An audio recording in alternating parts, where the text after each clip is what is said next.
Welcome to Sweet Life Beat Life. We hope this video helps. In this video, I will explain how to put your Nissan Frontier into four-wheel drive. First, familiarize yourself with the different four-wheel drive modes your Frontier offers.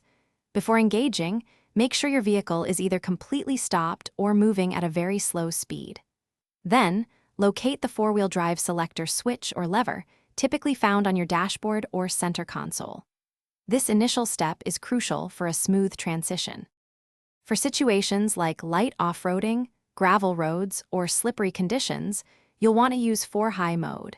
You can typically shift into 4-high while driving, but it's best to do so at speeds under 60 miles per hour.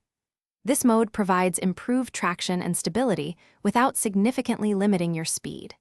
It's perfect for maintaining control on less challenging terrain.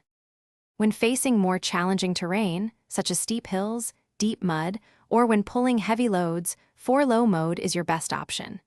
To engage 4-low, you must bring your Nissan Frontier to a complete stop. Shift your transmission into neutral, then select 4-low. This mode provides maximum torque and control for navigating tough obstacles at very low speeds.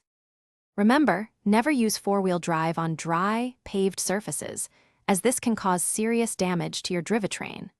Always refer to your Nissan Frontier's owner's manual for specific instructions and recommendations tailored to your model. When you're back on regular roads, disengage 4-wheel drive to ensure optimal fuel efficiency and prevent unnecessary wear. Drive safely and enjoy your Frontier's capabilities. Thanks for watching.